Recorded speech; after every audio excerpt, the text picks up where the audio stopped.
Hello, everybody, and welcome to Mrs. G's Storytime. We are reading the book I Needed a Neighbor by Patricia Sangen with permission of Scripture Union Publications, and we are on Chapter 3. Merritt locked up the house before sunset and carried the rest of her belongings over to Manila's, where a meal was prepared for them. When they had eaten, they sat quietly, waiting for Fikra. He would come when it was quite dark, before the rising of the new moon. He came so softly along the blackest part of the street that Merritt jumped when he strolled into the house. No one spoke. He picked up a sleepy Tikla and tied him on his back, for he must walk fast. Merritt turned to Manila and looked up at her, and for a moment they held each other close. And then they slipped out into the street. "It's all right," whispered Fikra. "I've seen my sister's husband, and he knows. Only I may not go far with you. He says I have to return before daybreak. But by that time the track will run straight ahead." "With God's help we will arrive," murmured Merritt. She looked rather fat in her parents' clothes and her own cloak over the top of them, but at least she was warm. She carried the food and the water on her back and her money in a bag around her waist. So far so good, but she dreaded the thought of having to carry Tikla as well. She lived on the outskirts of the town, so they were soon out in the open. Fikra knew exactly where he was going, and he held her arm to prevent her from slipping on the rough, dry clods. Somewhere out on the hillside, his sister's husband waited with a gun to prevent anyone passing from the government territory to the hungry freedom fighters' territory where the food trucks never penetrated. They walked in silence, and Tikla had fallen asleep. Away on their left, the long lines of refugee shelters massed black against the western sky, which still glowed faintly. Things were better now. Lorries from the capital were bringing food supplies from all over the world, rudely awakened to what was taking place. But the world had woken up too late, as the endless mounds and the gray gravestones testified, and Merritt shuddered as she remembered. The great invasion of the starving had started when the last rains had completely failed in August. The people had sown their sorghum and barley and beans in the almost dry soil, but there would be no harvest. Nor were there any harvest from the small April rainfall. The maize had rotted in the dusty earth before it germinated. They had sold or eaten their oxen and even eaten their seed, and now there was no future. So they came in their thousands to the town where food supplies were still available. Even the proud tribesmen from the eastern plains came, because their livestock, their cattle and goats and camels had perished from hunger and thirst. There was no surplus grain in those days and nothing to give them. But still they came. Merritt had tried to block out from her memory some of the things that she had seen, but she could not. She knew that they must remain imprinted on her mind forever. She remembered those who had been told to turn around and go home again, either to die on the dusty tracks along which they had come or leave their dead behind them as they struggled forward. She could see in her memory the sudden storm of too late blinding rain, which reduced the dust tracks to mud and the gullies to torrents. The people were too weak to plow through the mud, and they fell and died in the puddles. Neither could she forget as the food supplies started to roll in, the 150 selected to live, huddled inside an enclosure, receiving rations of food and water. But outside that enclosure came 3,000 stood watching, their eyes sunk deep in their sockets, yet no one fought or panicked. They just stood and watched with the age-old patience of a downtrodden people, hushing the feeble moans of their babies, accepting the inevitable, too weak to resist. She had seen them prowling near the town. Their hair had fallen out or become tinged with red. Their skin was pale and patchy and their eyes dim. They dropped under the tiny weight of their little children, sad creatures with aged, shriveled faces. Older children followed, characters of children with huge swollen bellies and matchstick limbs. They moaned and sniffled, but they did not cry. There was nothing to cry for, and it took too much effort.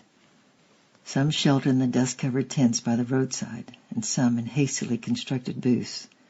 Others huddled in hollows behind the makeshift stone walls.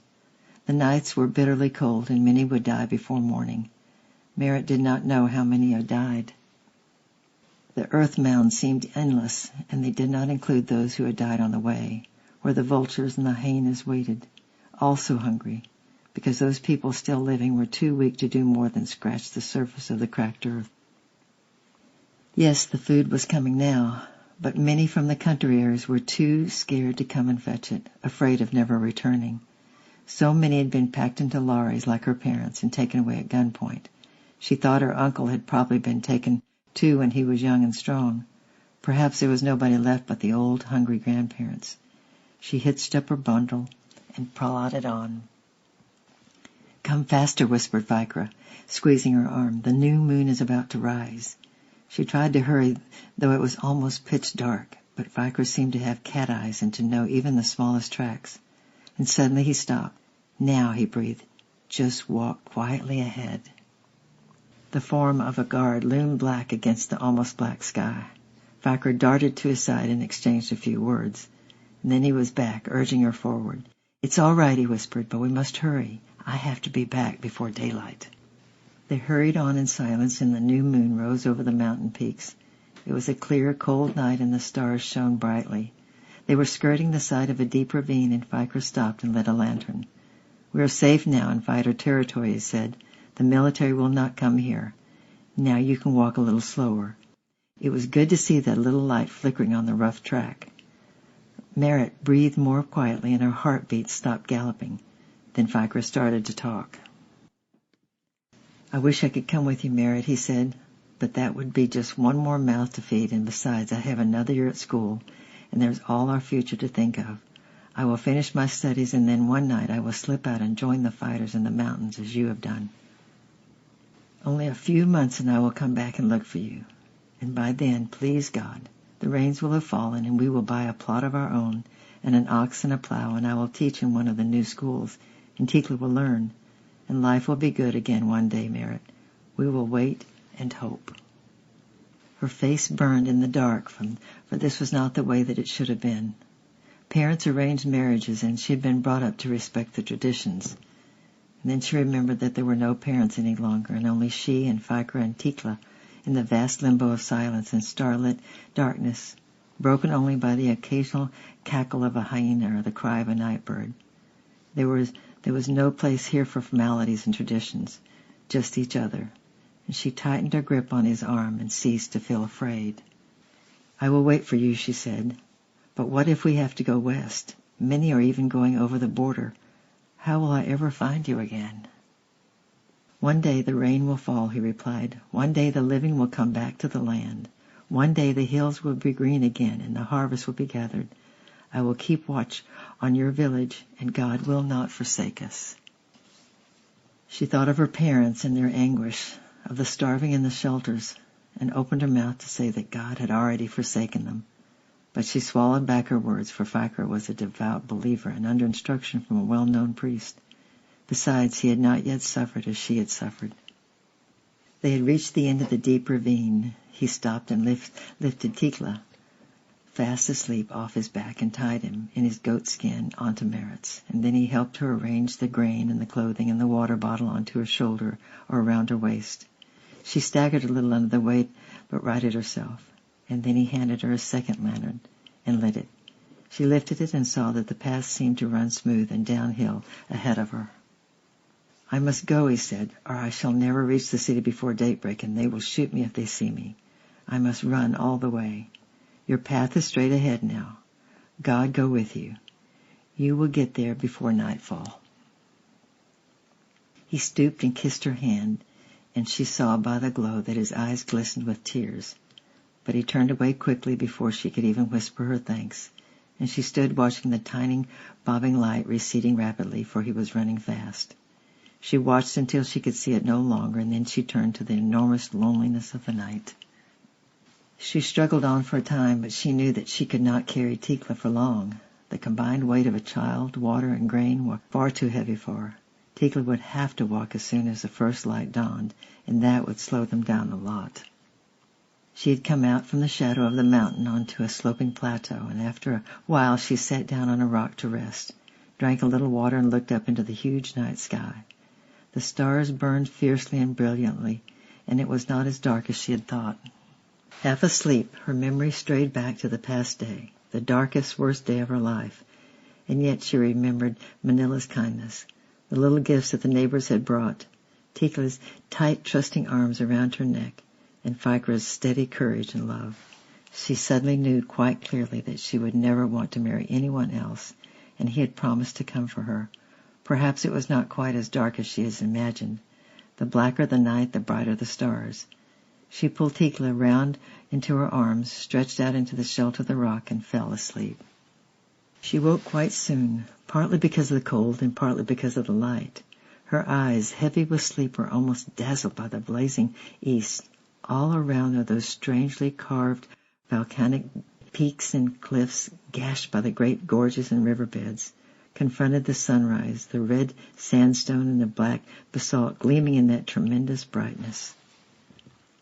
But ahead of her the high plateau sloped gently down towards the undulating, flat-topped hills and the valleys that should have been green, but which now lay fold upon fold of gray dust and baked sod. She turned from the wild scene to the immediate problems of the day ahead. Tikla must walk, at least for a time, for she could not carry him for long. She woke him and gave him a drink of water and a roll of injera, but he was sleepy, fretful, and cold, and in no mood to exert himself.